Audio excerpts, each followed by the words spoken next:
Hello guys, welcome to my YouTube channel. My name is Harjeet Kaur. हम कर रहे हैं क्लास 9th की ज्योग्राफी की एनसीईआरटी, जिसमें हमारा चैप्टर 6 पॉपुलेशन चल रहा है।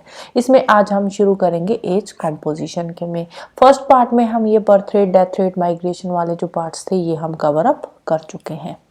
एज कॉम्पोजिशन क्या होती है? एज कॉम्पोजिशन होती है कि किसी कंट्री में अलग अलग एज ग्रुप में कितने लोग रह रहे हैं। अब वो जो लोग हैं उनके अलग अलग कैरेक्टरिस्टिक्स होंगे, उनकी जो अलग अलग एज के अकॉर्डिंग उनकी अलग अलग चॉइसेस होएंगी, अलग अलग नीड्स होएंगी, उनके वो जो काम करते हैं, काम करने का जो तरीका है, जो परफॉर्मेंस की कैपेसिटी है, वो भी उनकी एज ग्रुप के अकॉर्डिंग अलग अलग रहेगी। इंडिया की बात करें तो इंडिया में जो पॉपुलेशन है उसको 3 ब्रॉड कैटेगरीज में डिवाइड किया गया है, जिसमें पहली कैटेगरी आती है चिल्ड्रन की। चिल्ड्रन में वो बच्चे आ जाते हैं जो 15 साल से कम उम्र के हैं, और ये जो 15 साल से कम एज ग्रुप के बच्चे होते हैं ये इकोनॉमिकली अनप्रोडक्टिव होते हैं, कोई काम नहीं करते। ऊपर से इनको खाना पीना वगैरह देना पड़ता है, कपड़े देने पड़ते हैं, एजुकेशन, मेडिकल केयर, तो ये क्या है, ये डिपेंडेंट पॉपुलेशन में आ जाते हैं। अनफॉर्चुनेटली हमारी कंट्री में बहुत सारे ऐसे बच्चे भी हैं जिनको ये एजुकेशन वगैरह नहीं मिलती, लेकिन बहुत सारे ऐसे भी हैं जिनको एजुकेशन भी दी जाती है। फिर सेकंड ग्रुप आ जाता है वर्किंग एज का। जो वर्किंग एज है ये आती है 15 से लेकर 59 ईयर्स तक के जो एज ग्रुप के लोग होते हैं वो आ जाते हैं वर्किंग एज में। और ये वाले जो लोग होते हैं ना, ये इकोनॉमिकली प्रोडक्टिव होते हैं, ये काम करते हैं, और बायोलॉजिकली भी रिप्रोडक्टिव होते हैं। तो ये जो पॉपुलेशन आती है 15 से लेकर 59 ईयर्स तक की, ये वर्किंग पॉपुलेशन में इनको काउंट किया जाता है। फिर आते हैं एज्ड। एज्ड होते हैं ये 59 ईयर्स के ऊपर के होते हैं। 60 साल के जो ऊपर वाले लोग होते हैं ये इकोनॉमिकली प्रोडक्टिव हो सकते हैं, लेकिन ज़्यादातर जो लोग होते हैं ना 60 से ऊपर वाले, वो रिटायर्ड होते हैं, कोई काम नहीं करते। बट कुछ वॉलंटरी बेसिस पे काम करते भी हैं। कुछ लोग ऐसे होते हैं जो कंपनीज वगैरह में 60 साल के ऊपर वाले भी काम करते हैं, या फिर कोई अपना काम कर रहा है तो वो भी 60 साल के ऊपर की एज में काम कर रहा होता है। तो ऊपर फिर एक एज कॉम्पोजिशन का ग्राफ बना रखा है, जिसमें जो अडल्ट की पॉपुलेशन है ये सबसे ज़्यादा है, 58.7% है। एज्ड ग्रुप में आ जाते हैं 6.9% पॉपुलेशन, और चिल्ड्रन में आ जाती है 34.4% पॉपुलेशन। और ये जो पॉपुलेशन की परसेंटेज है इससे फिर निकाली जाती है डिपेंडेंसी रेशियो। डिपेंडेंसी रेशियो का मतलब क्या होता है कि कितने लोग डिपेंडेंट है। डिपेंडेंट कौन से एज ग्रुप के लोग होते हैं? डिपेंडेंट होते हैं चिल्ड्रन जो 15 साल से कम उम्र के हैं, या फिर 60 साल से ज़्यादा उम्र के जो लोग हैं, वो आ जाती है डिपेंडेंट पॉपुलेशन में। फिर नेक्स्ट बात करते हैं सेक्स रेशियो की। सेक्स रेशियो होती है नंबर ऑफ फीमेल्स पर 1000 मेल्स। 1000 मेल्स के पीछे कितनी फीमेल्स है, इनकी जो रेशियो होती है उसको बोलते हैं सेक्स रेशियो। अब ये जो सेक्स रेशियो होती है वो किसी कंट्री का बहुत ही इंपॉर्टेंट सोशल इंडिकेटर है। स्पेशली इंडिया की अगर हम बात करें तो इंडिया के कॉन्टेक्स्ट में जो सेक्स रेशियो है एक बहुत ही इंपॉर्टेंट सोशल इंडिकेटर है। सेक्स रेशियो से हमें पता चलता है कि किसी कंट्री में कितनी इक्वालिटी है, मेल और फीमेल में किसी सोसाइटी में कितनी इक्वालिटी है। अगर सेक्स रेशियो में मेल्स की जो परसेंटेज है वो ज़्यादा है, मेल्स का नंबर ज़्यादा है, फीमेल्स का नंबर कम है, तो इट मीन्स कि उस सोसाइटी में इनइक्वालिटी ज़्यादा है। अगर मेल और फीमेल दोनों बराबर है किसी सोसाइटी में, तो इट मीन्स कि वहाँ पे इक्वालिटी जो है वो ज़्यादा है। लेकिन अनफॉर्चुनेटली इंडिया में जो सेक्स रेशियो है वो फीमेल्स के लिए अनफेवरेबल ही रही है। फिर आगे टेबल में सेक्स रेशियो दे रखी है। 1951 में हमारे यहाँ पे 946 फीमेल्स थी पर 1000 मेल्स। 61 में कम होकर 41 रह गई, 71 में फिर और कम होकर 30 रह गई, 930 ही रह गई थी। 81 में थोड़ा सा नंबर बढ़ा था, 934 हुआ था, लेकिन 91 में फिर से कम होकर 929 रह गया। तो अभी भी अगर बढ़ा है तो बहुत ही कम बढ़ा है। 2011 के सेंसस के अकॉर्डिंग देखें तो हमारे जो सेक्स रेशियो है उसमें 943 फीमेल्स है पर 1000 मेल्स। तो सेक्स रेशियो जो है इंडिया में बहुत ही अनफेवरेबल है। फीमेल्स का जो नंबर है वो मेल्स के कंपैरेटिवली कम है। अगर हम स्टेट्स की बात करें तो इंडिया में केरला की जो सेक्स रेशियो है वो सबसे ज़्यादा है। केरला में 1084 फीमेल्स है पर 1000 मेल्स। और दूसरी साइड अगर हम हरियाणा की बात करें तो हरियाणा में 877 फीमेल्स है पर 1000 मेल्स। यूटी की बात करें तो यूटी में पौंडीचेरी की सेक्स रेशियो सबसे ज्यादा है, 1038 फीमेल्स है पर 1000 मेल्स। और दिल्ली की सेक्स रेशियो सबसे कम है, दिल्ली में है 866 फीमेल्स पर 1000 मेल्स। फिर बात करते हैं लिटरेसी रेट की। लिटरेसी भी किसी कंट्री की पॉपुलेशन का एक बहुत इंपॉर्टेंट क्वालिटी आ जाती है, पॉपुलेशन की एक क्वालिटी है जो लिटरेसी रेट है। तो अब अगर किसी कंट्री के सिटीजन्स एजुकेटेड होंगे तो उनकी जो चॉइसेस होंगी वो भी इंटेलिजेंट चॉइसेस होएगी, रिसर्च एंड डेवलपमेंट पे वो काम करेंगे। तो इट मीन्स जो लिटरेसी है वो भी किसी कंट्री की इकोनॉमिक डेवलपमेंट में एक इम्पॉर्टेंट रोल प्ले करती है। अगर हम इंडिया की बात करें तो इंडिया में 2011 की सेंसस के अकॉर्डिंग लिटरेसी की डेफिनेशन क्या है, वो पर्सन लिटरेट है जिसकी एज 7 ईयर्स या 7 ईयर्स से ज़्यादा है, 7 साल से ज़्यादा उसकी एज है, और वो पढ़ सकता है और लिख सकता है और किसी भी एक लैंग्वेज को अंडरस्टैंड कर सकता है, उसको बोलते हैं लिटरेट। मतलब कि कोई भी बंदा जो किसी लैंग्वेज को अंडरस्टैंड कर सकता है, उसको पढ़ सकता है और उसको लिख सकता है, उस बंदे को लिटरेट माना जाता है अकॉर्डिंग टू सेंसस 2011। 2011 की सेंसस के अकॉर्डिंग हमारे इंडिया का जो लिटरेसी लेवल है उसमें थोड़ी इम्प्रूवमेंट देखने को मिली है। तो 2011 की सेंसस के अकॉर्डिंग हमारा लिटरेसी रेट रहा है 73%, जिसमें 80.9% मेल लिटरेसी रेट है और 64.6% फीमेल लिटरेसी रेट है। तो यहाँ से हमें पता चल जाता है कि फीमेल के अगेंस्ट कितना डिस्क्रिमिनेशन हो रहा है, फीमेल्स की पढ़ाई पे इतना ज़्यादा ध्यान नहीं दिया जा रहा। फिर नेक्स्ट बात करते हैं ऑक्यूपेशनल स्ट्रक्चर की। ऑक्यूपेशनल स्ट्रक्चर क्या होता है कि किसी कंट्री में कितने लोग कौन सा काम कर रहे हैं, कितने लोग इकोनॉमिकली एक्टिव है। अब जितने ज़्यादा लोग इकोनॉमिकली एक्टिव होंगे उतनी ज़्यादा उस कंट्री की डेवलपमेंट होएगी। और ऑक्यूपेशनल स्ट्रक्चर क्या होता है, ऑक्यूपेशनल स्ट्रक्चर होता है कि कितने लोग किस तरह का ऑक्यूपेशन कर रहे हैं, किस तरह का काम कर रहे हैं, वो होता है उस कंट्री का ऑक्यूपेशनल स्ट्रक्चर। अगर हम इंडिया में बात करें, अगर हम ऑक्यूपेशन की ही बात करें तो ऑक्यूपेशन में जनरली 3 कैटेगरीज आ जाती है। कौन कौन सी कैटेगरीज आती है, primary, secondary and tertiary activities. Primary activities में वही agriculture, animal husbandry, forestry, fishing, mining, quarrying वगैरह का काम आ जाता है। सेकेंडरी एक्टिविटीज में मैन्युफैक्चरिंग का काम आ जाता है, इंडस्ट्री, बिल्डिंग, कंस्ट्रक्शन का ये सारा काम आ जाता है। बेसिकली जो सेकेंडरी एक्टिविटीज होती है उसमें प्राइमरी एक्टिविटीज के प्रोडक्ट्स को एज रॉ मटेरियल यूज किया जाता है और फाइनल प्रोडक्ट्स बनाए जाते हैं। बाकी इकोनॉमिक्स की वीडियोस में मैंने ये तीनों के तीनों जो सेक्टर्स हैं बहुत ही डिटेल में समझाए हुए हैं। इसके अलावा 2 सेक्टर और भी मैंने वहाँ पे एक्सप्लेन करे थे, quaternary and quinary sectors. Tertiary sector में क्या होता है, टर्शरी सेक्टर में आ जाता है सर्विस सेक्टर, ट्रांसपोर्ट का काम, कम्युनिकेशन का, कॉमर्स, एडमिनिस्ट्रेशन, बैंकिंग, ये सारा जो काम है ये आ जाता है टर्शरी सेक्टर में। और जो लोग अलग अलग काम कर रहे हैं उस अकॉर्डिंग किसी कंट्री की डेवलपमेंट के बारे में पता लगाया जा सकता है, क्योंकि जो डेवलप्ड कंट्रीज के लोग होते हैं उनकी एक्टिविटीज अलग होती है और डेवलपिंग कंट्रीज के लोगों की जो एक्टिविटीज होती है वो अलग होती है। जो डेवलप्ड कंट्रीज के लोग होते हैं वो ज़्यादातर काम करते हैं सेकेंडरी एंड टर्शरी सेक्टर में, और जो डेवलपिंग कंट्रीज के लोग होते हैं वो ज़्यादातर प्राइमरी एक्टिविटीज़ में इंगेज्ड होते हैं। जैसे कि अगर हम इंडिया की बात करें तो इंडिया में जो 64% लोग हैं वो एग्रीकल्चर में इंगेज्ड है, वो एग्रीकल्चर का काम कर रहे हैं। हालांकि ये नंबर इंडिया में अभी कम हो रहा है, अभी की बात करें तो 50% तक जो लोग हैं वो एग्रीकल्चर में काम कर रहे हैं, राइट। तो इस नंबर के अकॉर्डिंग 64% लोग एग्रीकल्चर में काम कर रहे हैं और बाकी के जो लोग हैं वो सेकेंडरी और टर्शरी सेक्टर पे काम करते हैं, सेकेंडरी और टर्शरी सेक्टर पे डिपेंडेंट है। 13% लोग ऐसे हैं जो सेकेंडरी सेक्टर में काम कर रहे हैं और 20% लोग ऐसे हैं जो टर्शरी सेक्टर में काम कर रहे हैं इंडिया में।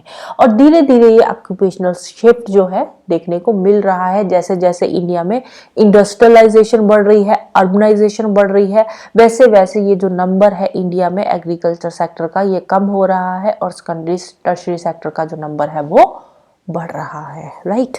नेक्स्ट आ जाता है हेल्थ। हेल्थ भी किसी कंट्री की पॉपुलेशन कंपोजिशन का एक इम्पॉर्टेंट कंपोनेंट होता है, जो कि उस कंट्री के प्रोसेस ऑफ डेवलपमेंट को अफेक्ट करता है। तो हेल्थ को इम्प्रूव करने के लिए हमारी सरकार ने टाइम टू टाइम बहुत सारे प्रोग्राम्स शुरू किए हैं, सो दैट कि हमारे लोगों की जो हेल्थ कंडीशंस है उनको थोड़ा इम्प्रूव किया जा सके। तो इसके चलते हुए डेथ रेट हमारा कहीं ना कहीं डिक्लाइन हुआ है। 1951 में हमारे इंडिया का जो डेथ रेट था वो था 25 पर 1000 पॉपुलेशन, मतलब कि 1000 लोगों की पॉपुलेशन के पीछे जो 25% है उनकी डेथ होती थी। लेकिन 2011 में ये इम्प्रूव होकर 7.2 पर 1000 रह गया है कि 1000 लोगों के पीछे 7 या 8 लोग ही यहाँ पे मर रहे हैं। फिर लाइफ एक्सपेक्टेंसी की बात करें तो लाइफ एक्सपेक्टेंसी भी इंक्रीज हुई है। लाइफ एक्सपेक्टेंसी क्या होती है कि जो बंदा पैदा हुआ है वो कितने सालों तक जी रहा है, उसको बोलते हैं लाइफ एक्सपेक्टेंसी।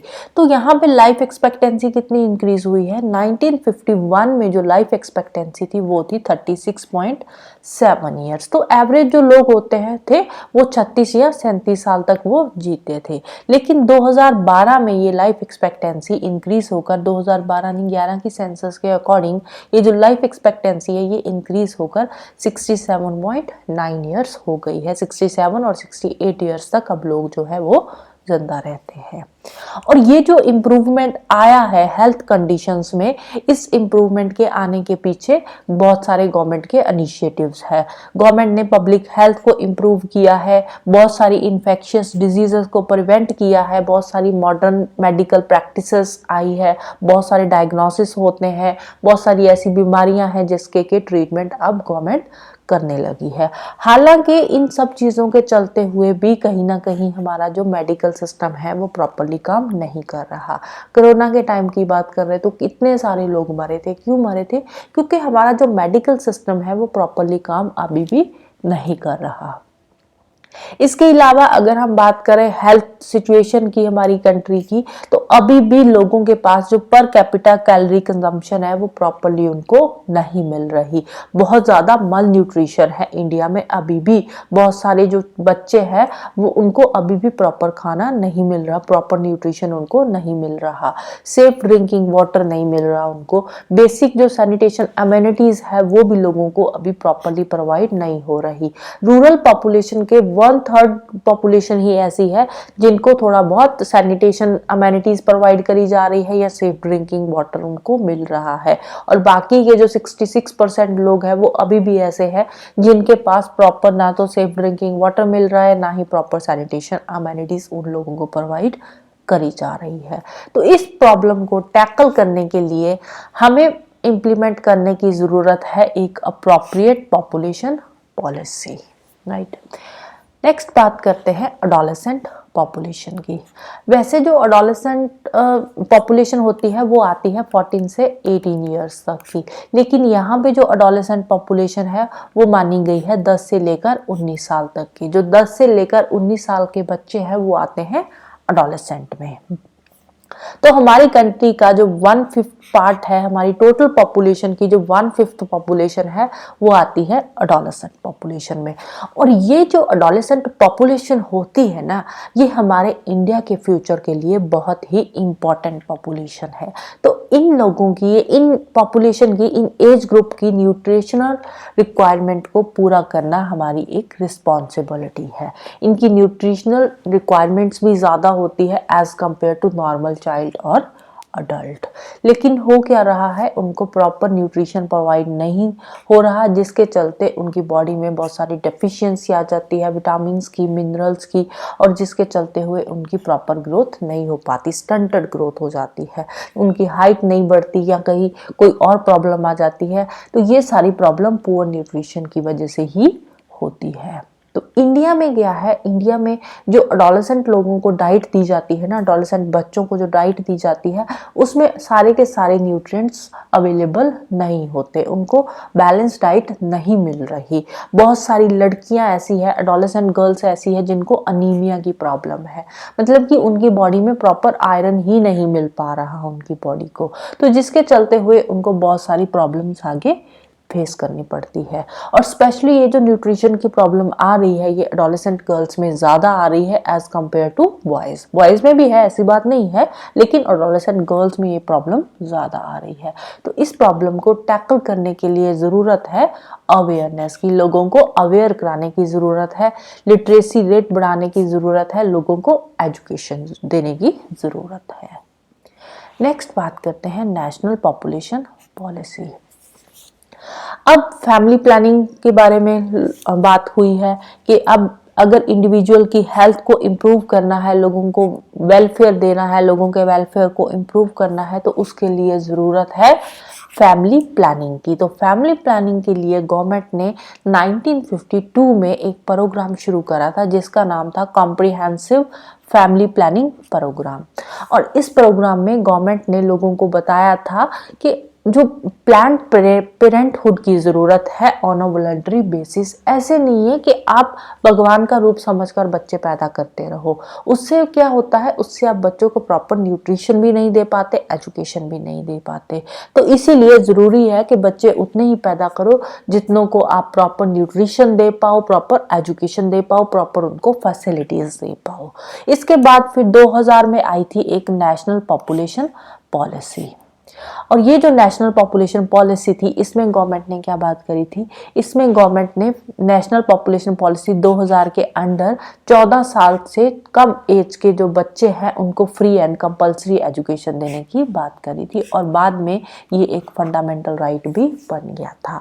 आज की डेट में ये फंडामेंटल राइट है कि जो बच्चा 14 साल से कम उम्र का है उसके पास राइट टू एजुकेशन है, उसको free and compulsory education school में दी जाएगी। इसके अलावा अगर हम बात करें इन्फेंट मोर्टेलिटी रेट की, तो इन्फेंट मोर्टेलिटी रेट भी कहीं ना कहीं कम हुआ है नेशनल पॉपुलेशन पॉलिसी आने के बाद। अब ये जो अब दो चीज़ें होती है, एक तो होता है इन्फेंट मोर्टेलिटी रेट, एक होता है न्यूनेटल मोर्टेलिटी रेट। इन दोनों में फ़र्क क्या होता है? इन्फेंट मोर्टेलिटी रेट होता है कि कोई भी बच्चा जब पैदा हुआ अगर वो 1 साल से पहले मर जाता है तो उसको बोलते हैं इन्फेंट मोर्टेलिटी रेट। मोर्टेलिटी का मतलब क्या होता है? डेथ। ठीक है, infant mortality rate, infant death rate एक ही बात है। अगर कोई बच्चा 1 साल से जब पैदा हुआ तो पैदा होने के 1 साल के अंदर अंदर उसकी डेथ हो जाती है तो उसको बोलते हैं इन्फेंट मोर्टेलिटी रेट। एक होता है neonatal mortality rate. Neonatal mortality rate क्या होता है कि अगर कोई बच्चा जब पैदा हुआ तो वो 28 दिन के अंदर अंदर अगर उसकी डेथ हो जाती है तो उसको बोलते हैं न्यूनेटल मोर्टेलिटी रेट। तो ये दो टर्म्स आती है जो कि एग्जाम पॉइंट ऑफ व्यू से भी इंपॉर्टेंट हो जाती है। अब इन्फेंट मोर्टेलिटी रेट को कम करने के लिए गवर्नमेंट ने बहुत सारे प्रोग्राम्स चलाए हैं। यूनिवर्सल इम्यूनाइजेशन की बात करी है कि सारे बच्चों को वैक्सीनेशन दी जाएगी सो दैट के फ्यूचर में डिजीजेस जो होएगी उससे बचाया जा सके। इसके अलावा अब लड़कियों की मैरिज को डिले करने की बात करी गई है। अभी 18 साल से कम एज की जो लड़की है उसकी मैरिज नहीं हो सकती, लीगली आप उसकी मैरिज नहीं कर सकते। अभी इस एज को बढ़ाने की बात करी जा रही है कि 18 साल से बढ़ा कर इसको हम कर देंगे 21 साल। और इसके अलावा फैमिली वेलफेयर प्रोग्राम्स चलाने की बात करी जा रही है जिसमें लोगों को अवेयर किया जाएगा। फिर बात करते हैं national population policy 2000 and adolescent. इसमें एडोलेसेंट के बारे में क्या बातें करी गई है। अब नेशनल पॉपुलेशन पॉलिसी 2000 जो है इसमें बताया गया है कि जो एडोलेसेंट है ना वो हमारी पॉपुलेशन का एक मेजर सेक्शन है। अब ये जो एडोलेसेंट पॉपुलेशन है ना इन पे ज़्यादा ध्यान देने की ज़रूरत है। इनकी न्यूट्रिशनल रिक्वायरमेंट्स भी ज़्यादा होती है तो इनकी न्यूट्रिशनल रिक्वायरमेंट्स को पूरा करने की ज़रूरत है। तो ये वाला जो एज ग्रुप है इस पे ज़्यादा एम्फेसाइज किया जाए, इनकी नीड्स को समझा जाए और इनको अवेयर किया जाए, इनको रोका जाए अनवांटेड प्रेगनेंसी से। इनको सेक्सुअली ट्रांसमिटेड डिजीजेस के बारे में बताया जाए कि जो सेक्सुअली ट्रांसमिटेड डिजीजेस होती है वो क्या होती है और उससे बचने के लिए आपको प्रोटेक्शन करने की ज़रूरत है। आप प्रोटेक्शन लो, कॉन्ट्रासेप्टिव्स यूज़ करो और ये जो कॉन्ट्रासेप्टिव्स है इनको असेसिबल बनाया जाए और अफोर्डेबल बनाया जाए।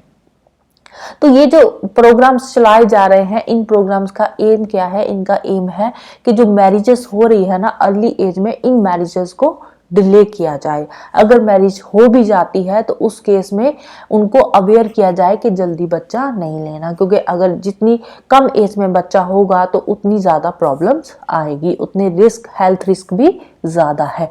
अनप्रोटेक्टेड सेक्स को रोका जाए, कॉन्ट्रासेप्टिव्स को असेसिबल और अफोर्डेबल बनाया जाए, फूड सप्लीमेंट्स प्रोवाइड किए जाए, न्यूट्रिशनल सर्विसेज प्रोवाइड की जाए, और साथ ही साथ अर्ली मैरिज को, चाइल्ड मैरिज को प्रिवेंट करने के लिए लीगल मेजर्स जो लिए जाते हैं उनको भी थोड़ा स्ट्रेंथन करने की ज़रूरत है, राइट। अब ये जो लोग होते हैं ना, ये हमारी कंट्री का मोस्ट वैल्यूएबल रिसोर्स होते हैं, हमारी इकोनॉमी में मोस्ट इम्पॉर्टेंट पार्ट प्ले करते हैं। इसीलिए लोगों को वेल एजुकेटेड बनाना और हेल्दी बनाना किसी कंट्री की एक रिस्पॉन्सिबिलिटी है, right? So this is the end of this chapter and the end of the class 9th geography NCERT। तो इसके एंड में कुछ टर्म्स दे रखी है, तो उन टर्म्स को भी आप पढ़ सकते हो। अगर किसी टर्म की समझ ना आए तो वो आप मुझे नीचे कमेंट बॉक्स में पूछ सकते हो, राइट। तो जाने से पहले वीडियो को लाइक कर देना, शेयर कर देना और चैनल को सब्सक्राइब कर लेना। Thank you, bye bye and have a nice day.